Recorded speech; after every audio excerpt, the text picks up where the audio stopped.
Hello students, मैं पवन जहांगीर। आज की वीडियो में हम पढ़ेंगे वैदिक गणित के कुछ टॉपिक, निखिलम विधि, प्रावर्त्य और ऊर्ध्व तिर्यक। निखिलम विधि से पिछले वीडियो में हमने मल्टीप्लाई करना सीखा था, गुणा करना सीखा था। आज वाले वीडियो में हम निखिलम विधि से भाग देना भी सीखेंगे। तो एक बार मैं निखिलम विधि से जो गुणा किया था उसको एक बार फिर से हम रिवाइज कर देते हैं। तो निखिलम विधि से गुणा करना एक बार फिर से देख लेते हैं। जैसे मैंने लिखा 23 मल्टीप्लाई 24 मल्टीप्लाई 22, ये हमारे पास कोई 3 नंबर है और इन तीनों संख्याओं को हमें गुणा करना है कौन सी विधि से? निखिलम विधि से। तो पिछले वीडियो में मैंने बताया था कि जब भी किसी संख्या को अपने को निखिलम विधि से गुणा करना होता है तो हमें उसका आधार लेना होगा। तो सबसे पहले क्या लेंगे हम? इसका आधार। और आधार कैसे लेते हैं? आधार हमेशा आपको 1 के आगे जीरो वाली संख्याओं में से लेना होता है, जैसे 1, 100, 1000, 10,000। इस तरीके से आपको इनमें से क्या लेना होता है? आधार। और आगे भी आप ऐसे चलते जा सकते हो। तो इनमें से आपको आधार लेना है। तो और आधार कैसे लेंगे? अब ये तो पता लग गया कि हमें आधार किस में से लेना है? 1 के आगे जो जीरो वाली जो संख्याएं हैं उसमें से लेना है। अब आधार जो 23, 24 और 22 का आधार क्या होगा? तो हम देखेंगे कि 23, ये जो 23, 24, 22 जो भी संख्याएं हैं वो किसके नज़दीक है? 10 के नज़दीक है या 100 के नज़दीक है? तो हम देखेंगे ये 10 के नज़दीक है। तो इसका आधार कितना हो गया? 10। इसके बाद में आधार लेने के बाद में हमें उपाधार की जरूरत पड़ती है। ऐसे क्वेश्चंस में हमें उपाधार की जरूरत पड़ती है जिसमें आधार लेने के बाद भी हम संख्या के नजदीक ना पहुंच सके। जैसे हमने यहाँ पे क्या लिया? 10। क्या 10 लेने के बाद में भी हम 23 के नजदीक पहुंच गए क्या? तो हम 23 के नजदीक अभी भी नहीं पहुंच पाए, क्योंकि 23 के बिल्कुल नजदीक क्या है? 20 होगा। तो हमें क्या लेना है? इसका उपाधार। उपाधार की जरूरत तब पड़ती है जब आधार लेने के बाद भी हम संख्या के नजदीक नहीं पहुंचते हैं। तो हमने उपाधार लिया इसका 20। अब जो उपाधार अंक है, उपाधार अंक क्या होगा? उपाधार अंक ऐसी कौन सा अंक है जिसको हमने आधार से गुणा किया तो हमें ये उपाधार प्राप्त हो गया? कि आधार के साथ हमने ऐसी कौन सी संख्या गुणा करी जिससे उपाधार 20 बन गया? तो हमें पता लग गया इसका अंक, उपाधार अंक है 2।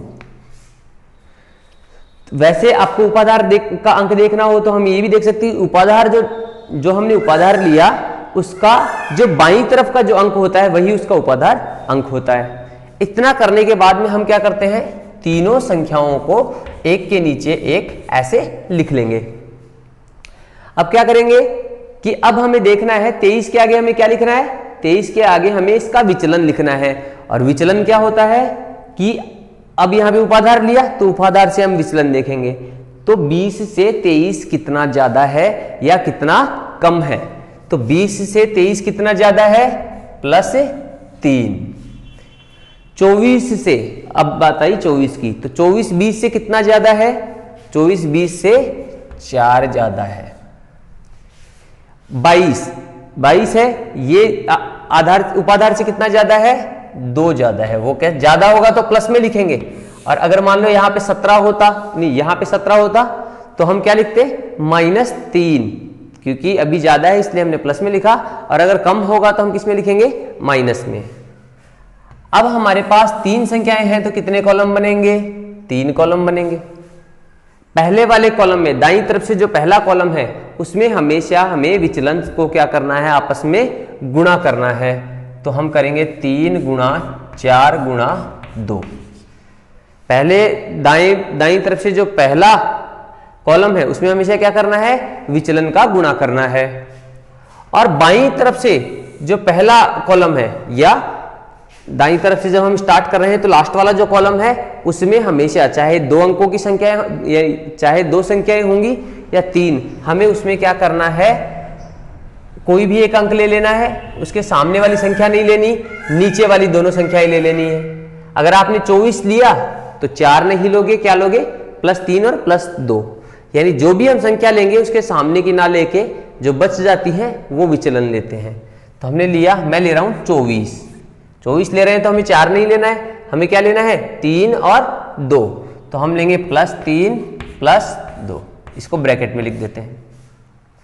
बीच वाले कॉलम में हमें करना होता है इस जो विचलन है इनके दो दो के जोड़े बनाने हैं और फिर गुणा करना है। दो दो के जोड़े बनाने हैं और फिर गुणा करना है, और गुणा करने के बाद में हमें क्या करना है, उसको जोड़ना है।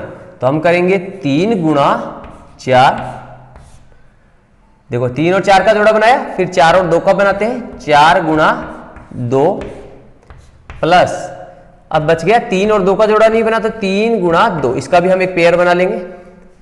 अब इतना करने के बाद में जब हमने उपाधार लिया तो उपाधार अंक का भी हमें काम में लेना है। तो उपाधार अंक जब दो संख्याएं होती है, दो संख्याओं का जब गुणा होता है तब हमारे पास दो ही कॉलम होते हैं, तो इस फर्स्ट वाले कॉलम में हम क्या कर देते हैं, उपाधार अंक से गुणा। लेकिन यहां पर जब 3 कॉलम है तो सबसे पहला जो कॉलम है उसमें उपाधार अंक का स्क्वायर से गुणा होगा। उपाधार अंक के वर्ग करके हमें क्या करना है, पहले वाले कॉलम में गुणा करना है। दूसरा जो कॉलम है उसमें हमें इसको पूरे को ब्रैकेट में ले लेना है, उस उपाधार अंक से गुणा करा देना है। दूसरे में क्या करा देना है, गुणा, और तीसरे में हमें कुछ नहीं करना। पहले वाले में घात 2 थी, दूसरे वाले में 1 हो गई, और फिर इसमें 2 की घात 0 तो क्या हो जाएगा, 1। यानी हमें यह ध्यान रखना है जब भी हमारे पास अगर हमने उपाधार काम में लिया है तो उपाधार जो अंक है वो पहले वाले कॉलम में तो वर्ग होके गुणा होगा, दूसरे वाले कॉलम में ऐसे ही गुणा हो जाएगा, 2 बिना वर्ग किए, और लास्ट वाले में नहीं करना है। तो अब हम करेंगे 4 तिये 12, 12 दूनी 24, 4 तिये 12, 12 दूनी 24। इसको करो 4 तिये 12 प्लस 4 तिये 12 प्लस 4 दूनी 8 प्लस 3 दूनी 6, फिर 2 से गुणा, 24 और 3 27, 27 और 2 29, 29 गुणा 2 दूनी 4। ठीक है, अब करो आप 24, 8 और 6 14, 14 और 12 26, 8 और 6 14, 14 और 12 26, 26 को 2 से गुणा करेंगे 52, 29 को जब 4 से गुणा करेंगे तो 4 9 36, 3 बच गए, 4 दूनी 8 और 3 11। तो ये क्या हो गया, हर तीनों कॉलम में हमें 2-2, किसी में 3 अंक मिल रहे हैं, किसी में 2 अंक मिल रहे हैं और किसी में 2। अब जब हमारे पास लास्ट में इतने कॉलम में ये जो संख्याएं आ गई उसमें हमें कितने अंक रखने हैं वो हमें किससे पता चलेगा, आधार में जो 0 है उसके अनुसार हमें पता चलेगा। तो आधार में कितने 0 है, 1 0 है, तो हमें सभी कॉलम में 1-1 संख्याएं रखनी है।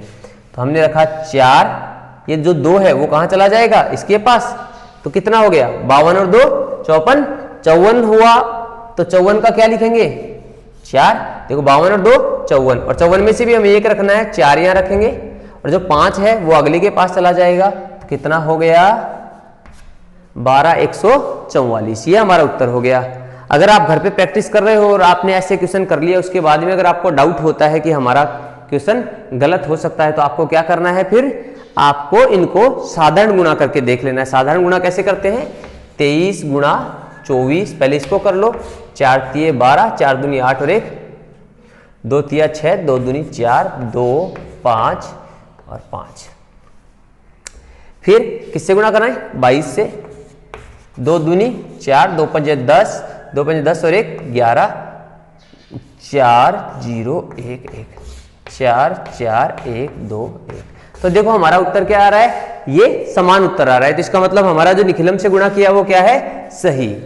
तो निखिलम से गुणा करना आपने सीख लिया, आधार लेना है, आधार लेने के बाद में अगर नजदीक नहीं पहुंचते हो तो आपको उपाधार लेना है, और उपाधार लेने के बाद में आपको क्या करना है, उपाधार अंक भी लेंगे, फिर संख्या के सामने उसका विचलन, और आगे की प्रोसेस हमने पीछे वीडियो में बता दी है।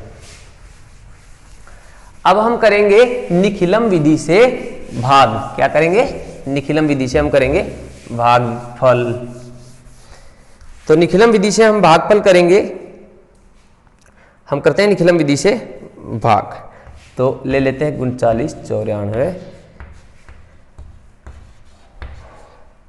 ये हमारे पास कोई आपकी एक्सरसाइज प्रश्न, जो प्रश्नावली फर्स्ट है उसका ये एक प्रश्न है। आपको क्या देना है, इसमें इसका भाग देना है, और कैसे देना है, निखिलम से देना है।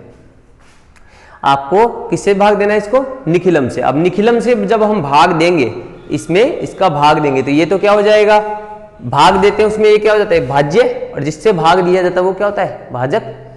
तो इसमें भी निखिलम हमने नाम इसमें काम में लिया है, तो इसमें भी हमें क्या करना पड़ेगा, इसमें भी हमें आधार लेना पड़ेगा। आधार किसका लेंगे, भाजक का। अब 97 का आधार कितना होगा, आधार कितना होगा इसका, तो आधार इसका होगा 100। देखो 100 इसके नजदीक आ गया, अब कोई उपाधार लेने की जरूरत थोड़ी पड़ेगी हमें, तो आधार क्या हो गया इसका 100। देखो निखिलम से भाग कैसे देते हैं, ऐसे आपको 3 कॉलम बना लेने हैं, ठीक है। 3 कॉलम जैसे अपन भाग में बनाते थे, भाग में कैसे बनाते हैं, ऐसे ही बनाते हैं, बीच वाले में भाज्य, फिर यहाँ पे भागफल, इधर भाजक, नीचे शेषफल। तो ऐसे ही हमें भी यहाँ पे 3 कॉलम बनाने हैं। पहला जो कॉलम है उसमें वैसे जैसे अपन साधारण भाग में लिखते थे वही क्या लिखेंगे, भाजक, ठीक है। हमने क्या लिखा यहाँ पर, भाजक लिखा 97। अब हम देखेंगे कि आधार में कितने जीरो हैं, 2 जीरो हैं, तो बीच वाले कॉलम में हमें 2 अंक, जो 2 अंक हैं इस भाज्य के, जो 2 अंक हैं, भाज्य के 2 अंक है वो कहां चले जाएंगे, लास्ट में। अब ये 2 अंक ही क्यों गए, क्योंकि आधार में कितने जीरो हैं, डबल जीरो है। अगर आधार में 1 जीरो हो, अगर आधार में सिंगल जीरो होगा तो हमें क्या करना होगा, एक ही अंक को बाहर रखना है।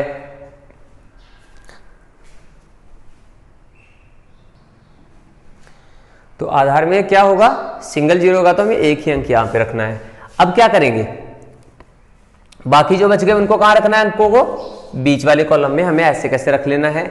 अब क्या करेंगे, नीचे ऐसे लाइन बना देंगे। अब पहले वाले कॉलम का काम देखो, निखिलम का कैसा भी भाग हो, जिसका जो जिससे हम भाग दे रहे हैं यानी भाजक, उसके नीचे हमें उसका विचलन लिखना है। क्या लिखना है, विचलन। उसके नीचे हमें लिखना है उसका विचलन। तो 100 में से 97 कितना कम है, 3 कम है, तो हम क्या लिखेंगे 0.3, यानी अंतर कितने का है, 3 का अंतर है 97 और 100 में। आधार के साथ कितना अंतर है, 3। तो हमें निखिलम विधि, देखो निखिलम और एक प्रावर्त्य, ये दोनों विधि क्या है, दोनों से जब अपन भाग करेंगे, निखिलम और प्रावर्त्य से भागफल दोनों ही क्या है, समान है, यानी प्रोसेस सेम है, कुछ थोड़ा बहुत चेंजेस है वो हम आपको बता देंगे। तो 97 का अंतर कितना है, 3। अब यहां पे हमने 3 कम था तो हमें माइनस लगाना था, और ज्यादा होता तो प्लस लगाना था। लेकिन निखिलम से जब भी हम भाग देंगे तो हमें माइनस और प्लस कोई भी साइन हमें कंसीडर नहीं करना, हमें ना तो यहां पे प्लस लगाना है ना माइनस लगाना है। और अगर यही सवाल आपका प्रावर्त्य से होता, प्रावर्त्य से भागफल कीजिए, तो आपको यहां पर इसका अंतर माइनस में था तो हमें यहां पे क्या लगाना होता, माइनस। तो हमने इतना कर लिया। इतना करने के बाद में हम क्या करेंगे, सबसे पहला जो अंक है उसको बीच वाले कॉलम में जो सबसे पहला अंक है उसको ऐसे के ऐसे उतार लेंगे। पहला जो अंक है उसको ऐसे कैसे उतार लेंगे, और उतारने के बाद में इसको इससे गुणा करेंगे। इसको 3 को किससे गुणा करेंगे, नीचे वाले 3 से। तो 3 तिये 9। अब यहां पे ध्यान रखने वाली बात यह है कि यहां पर 0.3 है, कितना है 0.3, तो 3 तिये 9, तो हमें 0.9 लेना होगा। अगर आपने 3 तिया 9 सिंगल 9 ले लिया तो गलत हो जाएगा। क्या लेना है हमें, 0.9। अब 0 को तो हमने इस 9 के नीचे लिख दिया, इसके नीचे लिए इसलिए नहीं लिखा क्योंकि इस अंक का तो काम हो गया था। इस अंक को हमने ऐसे कैसे नीचे लिख दिया, इस अंक को ऐसे कैसे नीचे लिख दिया, इसका मतलब इस अंक का जो काम है वो हो चुका है। तो इन दोनों का जो गुणा है वो कहां लिखेंगे, आगे वाली संख्याओं के नीचे। तो 0.9 आया इन दोनों का गुणा, तो 0 तो लिख देंगे हम 9 के नीचे, और 3 तिये ये 0 तो लिख देंगे हम 9 के नीचे, और ये क्या बच गया 9, ये 9 चला जाएगा अगले वाले के नीचे। ठीक है, अब क्या करेंगे हम, अब 9 और 0 प्लस के है ये, तो 9 0 9। ठीक है, अब वो आपस से 3 को किससे गुणा करना है, 9 से। 9 तिये 27। अब आपको 0.27 नहीं लिखना। अब बोलोगे सर आपने पहले तो 0 लिख दिया था और इसमें 0 क्यों नहीं लिख रहे, तो मैं बता देता हूं 0 लिखने का मतलब है क्या। हमने 9 से पहले 0 इसलिए लिखा क्योंकि आधार में कितने 0 थे, 2 0। तो हमें जो गुणा में जो गुणा करने के बाद में जो भी अंक आएगा उसको डबल में बनाना है। डबल 0 है तो 2 अंक होने चाहिए। 27 में तो पहले से ही 2 अंक आ गए, तो इसको 0 लगाने से कोई मतलब नहीं है। तो 3 9 27, तो हमने लिख दिया इसको यहाँ पे 27। अब करो देखो यहाँ पे 7 और 4 11। हाँ, एक चीज और देख लो आप, जब लास्ट वाले कॉलम में आ जाती है ना संख्याएं, तो अपने को क्या कर देना है, गुणा करना बंद कर देना है और सारों को एक साथ जोड़ लेना है। अभी तो क्या कर रहे थे हम, सबसे पहले 3 को उतारा था, 3 3 9, 0 9, तो 0 को तो यहां लिखा, 9 को अगले अंक के नीचे लिखा। फिर हमने 9 और 0 को ही जोड़ा, इन दोनों को नहीं जोड़ा था। देखो, इन दोनों को थोड़ी जोड़ा था हमने पहले, क्योंकि एक एक कॉलम को ही जोड़ना है। 9 लिखा यहां पे। अब 9 के नीचे हमने क्या लिख दिया, ये 3 9 27, इस 9 के नीचे लिख दिया हमने 27। अब लास्ट वाले कॉलम में जब संख्याएं आ जाती है तो हमें एक साथ सभी को जोड़ लेना है। 7 और 4 11, हासिल 1, 9 और 1 10, 10 और 9 19, 19 और 2 20, 21, कितने आ गए, 211। अब यहां पर थोड़ी सी चीज बदल गई है कि ये वाले कॉलम में होता है हमेशा शेषफल और इस वाले कॉलम में होता है हमेशा भागफल। शेषफल और इसमें होता है भागफल। तो आपको यहां पर शेषफल कितना दे रखा है, 211। शेषफल भाग में कभी भी आप कैसा भी भाग करो, जब भी आप भाग करोगे तो शेषफल में अगर संख्या भाजक से बड़ी आ जाती है, यानी जिससे अपन भाग दे रहे हैं उससे बड़ी आ जाती है, तो हमें उस भाग जिससे भाग दे रहे हैं भाजक को इसमें से माइनस करना होगा। अब माइनस कितने बार, अगर आपने 97 एक ही बार माइनस किया तो भी देखो, जब 211 में हम 97 माइनस करेंगे, 211 में जब हम 97 माइनस करेंगे तो 11 में से 7 माइनस हुआ, कितना आया, 4, क्योंकि एक में से 7 नहीं हुआ, हमने हासिल ली, तो 11 में 7 माइनस हुआ 4। यहाँ कितना बच गया, 0, हासिल यहाँ से लेंगे कितना हो जाएगा, 10, 10 में से 9 गए 1, यहाँ पे कितना बच गया, 1, तो 114। अब दोबारा से 114, तो फिर 97 से ज्यादा ही है, यानी हमें ज्यादा नहीं लाना है। तो फिर क्या करेंगे हम, जो कभी भी अगर एक बार हमने माइनस करने से नहीं आ रहा तो हम फिर उस 97 को क्या, जो भी भाजक है उसको दुगना करके माइनस कर देंगे। क्या कर देंगे, दुगना करके माइनस करेंगे।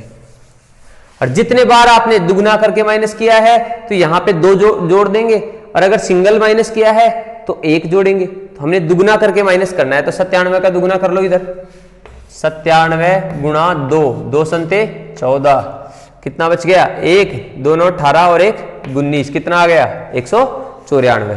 तो 194 माइनस करेंगे किस में से, 211 में से।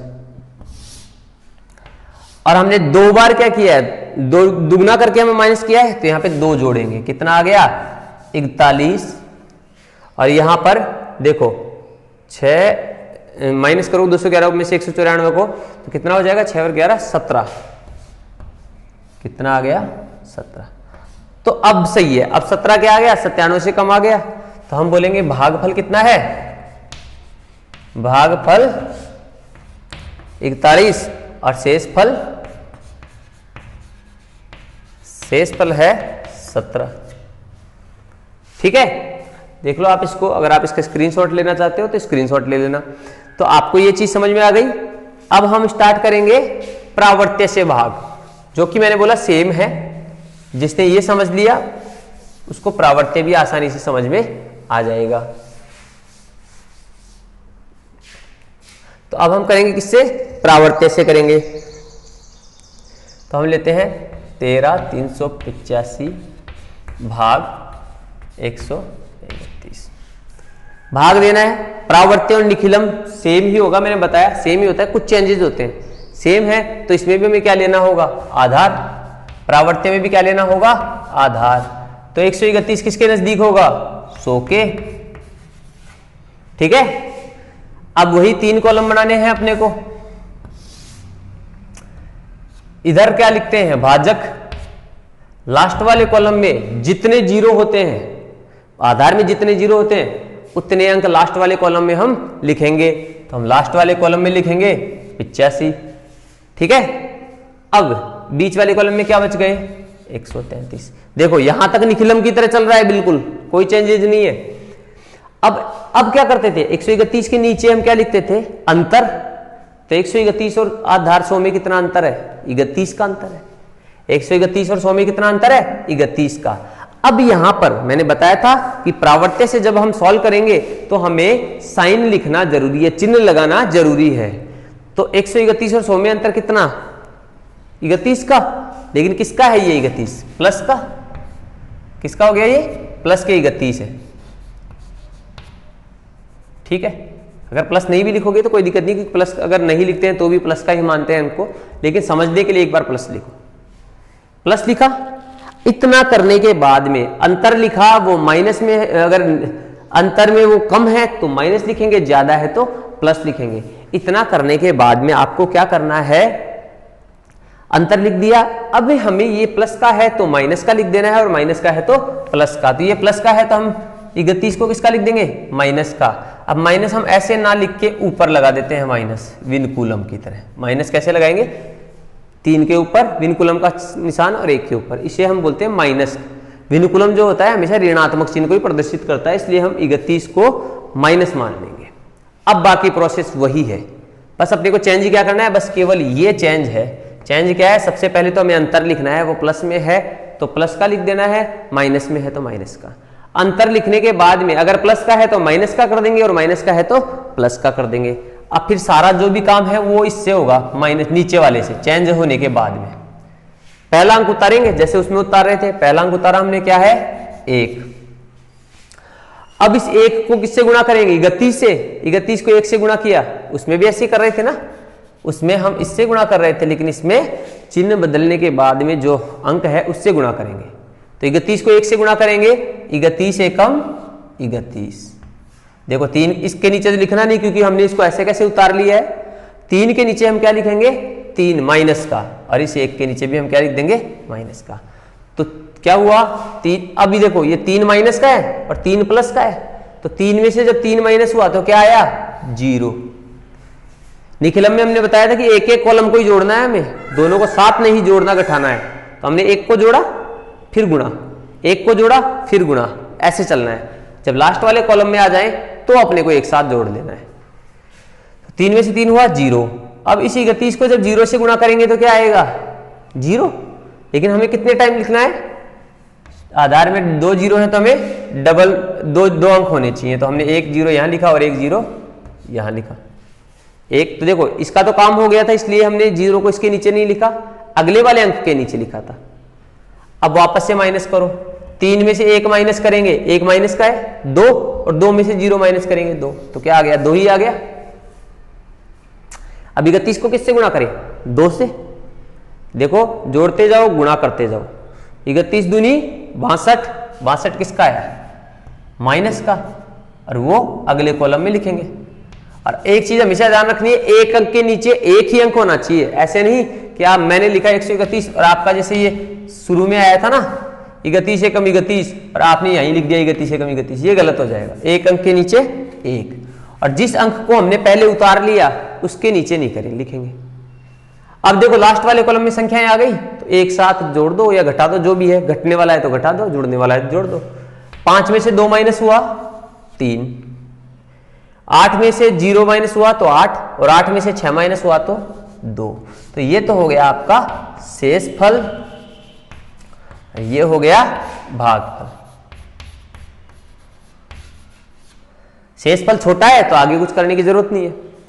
तो समझ गए आप, परावर्त्य में केवल यहां पे इतना सा चेंज है कि अगर अंतर माइनस का है तो प्लस का कर देना है, प्लस का है तो माइनस का कर देना है। पहले अंक को उतारना है, गुणा करते चलना है। तो इस हिसाब से आप परावर्त्य से गुणा, वो परावर्त्य से भाग विधि आप आसानी से कर सकते हो। फिर भी अगर आपको किसी चीज में कोई प्रॉब्लम होती है तो आप हमें कमेंट में, जो आपके YouTube का, जो हमारे जो स्कूल का YouTube का चैनल है उसमें आप कमेंट सेक्शन में पूछ सकते हो, या फिर आप व्हाट्सएप पे मैसेज के जरिए आप हमसे जो भी प्रॉब्लम है वो डाउट्स आप क्लियर करवा सकते हो। अब आते हैं ऊर्ध्व तिर्यक। हमने दोनों पढ़ लिए, अब पढ़ेंगे हम ऊर्ध्व तिर्यक। अब किसका नंबर आ रहा है? ऊर्ध्व तिर्यक से हमें क्या करना है? गुणा। तो हम यहाँ पे संख्याएं ले रहे हैं, 4-4 अंक की संख्याएं ले रहे हैं। 2 3 4 6 गुणा 5 2 3 8। देखो 2 संख्याओं का भी गुणा होगा ऊर्ध्व तिर्यक से, और 3 संख्याओं का भी, 4 का भी, आपको जितने मर्जी है उतने का हम ऊर्ध्व तिर्यक से गुणा कर सकते हैं। तो अब हमें गुणा करना है किसको? ऊर्ध्व तिर्यक को 4-4 अंकों से। मैं 4-4 अंकों से समझा रहा हूं, जिससे क्या है कि आप आसानी से, आप कितना भी बड़ा गुणा हो आप आसानी से कर सकते हो। तो देखो सबसे पहले तो मैं इनको, जैसे हम साधारण गुणा करते हैं ना, वैसे एक के नीचे एक हम ऐसे लिख लेंगे। लिख लिया हमने। अब लिखने के बाद में क्या करना है, देखो मैं ऐसे कॉलम बना रहा हूं, ठीक है। ऊर्ध्व तिर्यक में हमें करना यह होता है कि सबसे पहले बाईं तरफ से अपन स्टार्ट करेंगे। बाईं तरफ से हम चल रहे हैं, बाईं तरफ से जो जोड़ा है, जो पेयर है वो लेंगे। कौन सा है? 2 और 5। तो हम लिख देंगे 2 5। इसके बाद में हमें इसको ले लिया हमने, अब दोनों साथ लेंगे। पहले एक लेना है, फिर एक और दोनों अंक साथ में लेने हैं, फिर तीनों लेने हैं, फिर चारों लेने हैं। तो समझ गए? अब आपको लेना है 2 3 और 5 2। अब इससे अगला क्या लेंगे? 2 5 को ले लिया, 3 2 को साथ में ले लिया। अब कौन सा लेंगे? 2 3 4 और 5 2 3।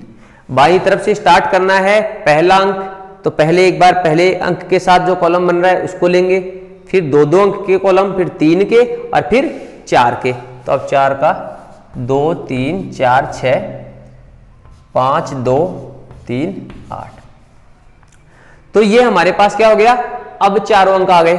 क्या अब इससे आगे भी चल सकते हैं क्या हम? देखो हमने चारों अंक ले लिए साथ में, अब इससे आगे तो चल नहीं सकते क्योंकि यहां पे अंक हमारे क्या हो गए? समाप्त हो गए। तो अब क्या करेंगे? जब चारों अंक हमारे समाप्त हो गए, अब यहां पर हमारा एंड हो गया, इससे आगे हम नहीं बना सकते जोड़े। तो क्या करेंगे? जब हमारे चारों जितने संख्या को हम गुणा कर रहे हैं, अगर जैसे मैं लिख रहा हूं 234 215, अगर 3 3 अंकों के गुणा है और हमारे 3 3 अंकों वाले लास्ट का जो ग्रुप है, जो पेयर हमारा बना है, जो जोड़ा हमारा बना है, अगर वो पूरा ऐसे कैसे बन जाता है, यानी जो संख्या हमने गुणा करी वो ऐसे कैसे आ गई, तो हमारे जोड़े बनना खत्म। अब क्या करेंगे? अब हमें इसको उल्टे में स्टार्ट करना है, उल्टे से स्टार्ट करना है। यानी अब देखो पूरे हो गए, 2 5 का हमने ले लिया था, अब उल्टा चलो आप 3 4 6, यानी अब हमें लेना है 3 4 6 वाला, यानी 3 4 6 2 3 8। अब हमें कैसे चलना है? पहले बाईं तरफ से चल रहे थे, अब घटते क्रम में चलेंगे। पहले तो हम बढ़ते क्रम में चल रहे थे, 1 लिया, फिर 2 लिया, फिर 3 लिया, फिर 4 लिया। जब पूरे जोड़े बन गए, अब घटते क्रम में 4 के बाद में 3, 3 के बाद में 2, तो 2 क्या लेंगे? 2 में कौन सा आएगा? 4 6, क्योंकि इनको तो ले लिया। 4 6 3 8, यहां पर 6 8। तो समझ गए होंगे? बाईं तरफ से चलना है, पहले हमें बढ़ते हुए क्रम में चलना है। पहले बढ़ते हुए क्रम में चलेंगे, 1 कॉलम लिए, 2 कॉलम लिया, 3 कॉलम, फिर 4 कॉलम। अब 4 ही तो थे इसमें कॉलम, जब संख्या के बराबर कॉलम बन जाते हैं फिर अपन चलेंगे घटते क्रम में। तो घटते क्रम में चलने के लिए फिर 3 का बना, 4 के बाद में 3 का, फिर 2 का, फिर 1 का। ये जरूर ध्यान रखना है, पीछे बना हुआ कोई भी पेयर आगे नहीं बनना चाहिए कि कहीं आपको 2 2 के पेयर बनाने और आपने 23 और 52 के बना दिए तो गलत हो जाएंगे। तो ये तो हुई पेयर बनाने की बात। 5 संख्याओं का होगा तो भी आप आसानी से बना सकते हो, पहले बढ़ते क्रम में फिर घटते क्रम में। अब क्या करना है? हमें गुणा करना है इनको। तो यहां ऊपर कर देता हूं मैं गुणा। अब गुणा किस हिसाब से करना है ये देखो, इसको इससे गुणा करना है, 2 को 5 से गुणा करना है। अब यहां पर हमेशा प्रथम को अंतिम से गुणा करना होता है, पहले वाले को अंतिम से गुणा करना होता है। तो 2 को दूसरी संख्या के अंतिम से गुणा किया, इसका प्रथम इसका अंतिम, यानी क्रॉस में। अब ये जो 2 है वो किससे गुणा होगा? इसका अंतिम कौन सा है? 3। 5 पहला है तो अंतिम कौन सा है? 4। 3 और 2 ऐसे आपस में गुणा हो जाएंगे।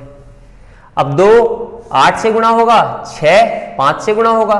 अब बीच में बच गए 34 और 23, तो 34 का 3, यानी हमने एक अंक किससे? इसके अंतिम से 3 से गुणा कर दिया। और यहां पे 4 2 से गुणा हो गया। यहां पर 3 प्रथम अंतिम से गुणा, इसका प्रथम इसके अंतिम से, और बीच वाले आपस में गुणा हो जाएंगे। 4 8 से गुणा होगा और 3 6 से गुणा होगा, 6 को 8 से।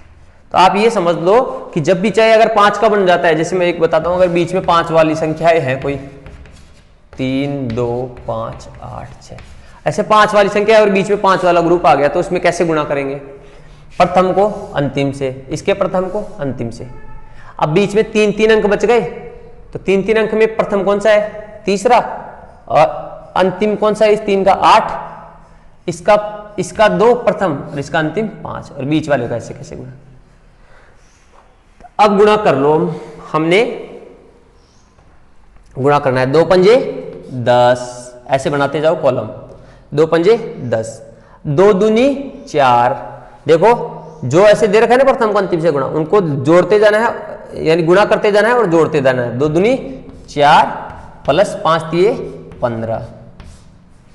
अब इस वाले कॉलम में आ जाओ, 2 तिये 6, 5 चौके 20, 3 दूनी 6, जोड़ते जाना है।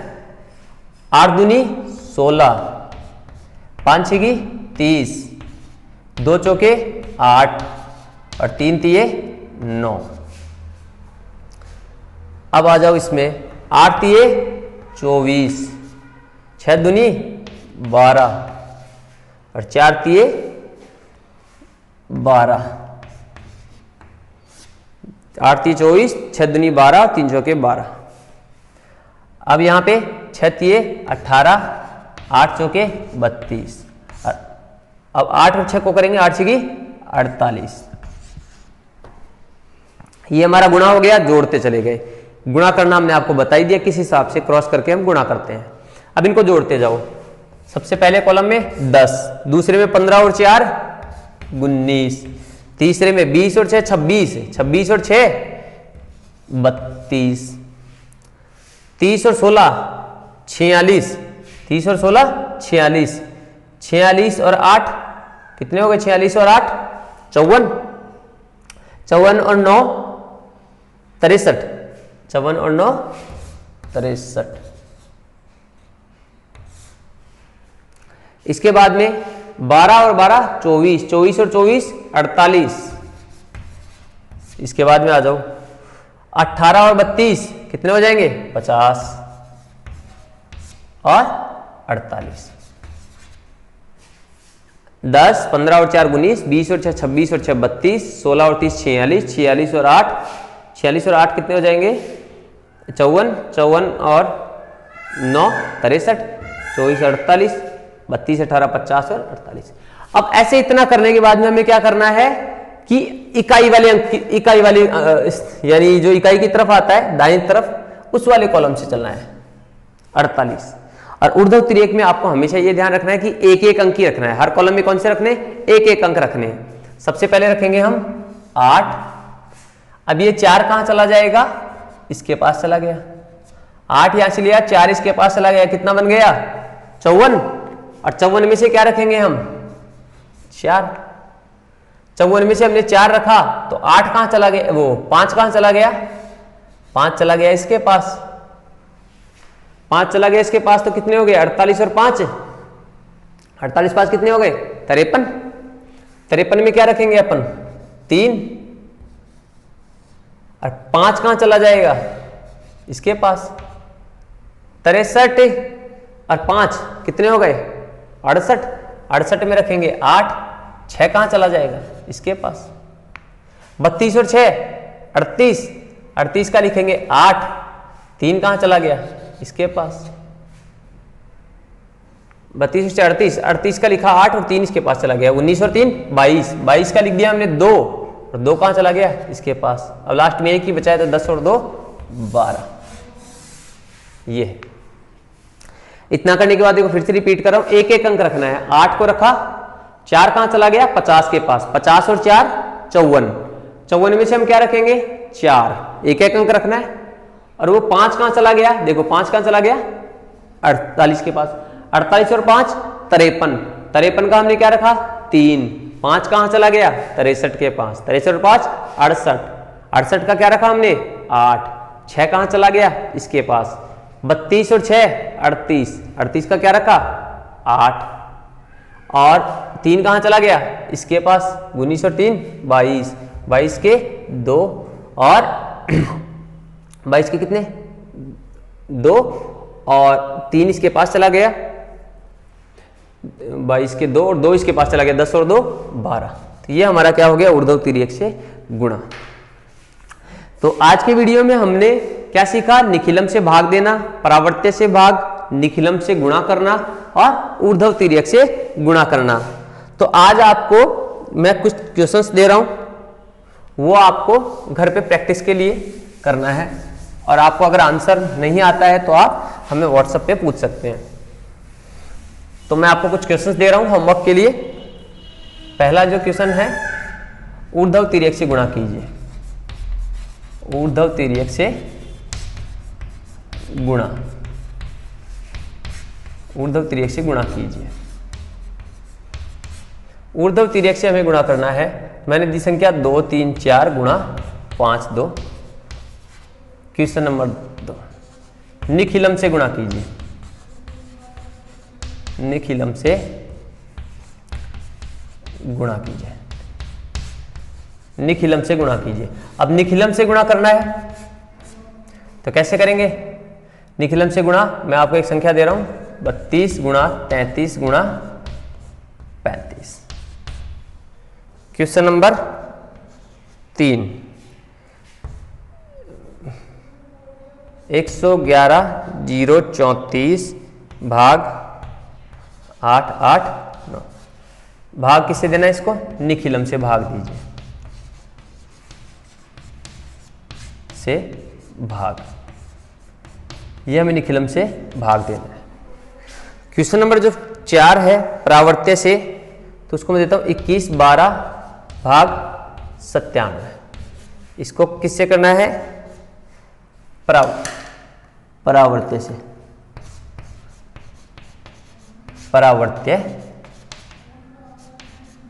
से भाग दीजिए। ठीक है, तो आज आपको ये 4 क्वेश्चन दिए जा रहे हैं, इनको आपको होमवर्क में करना है, रफ नोटबुक में आपको इसको प्रैक्टिस करनी है। अगर क्वेश्चन नहीं समझ में आता है तो आप हमसे कांटेक्ट कर सकते हैं। Thank you.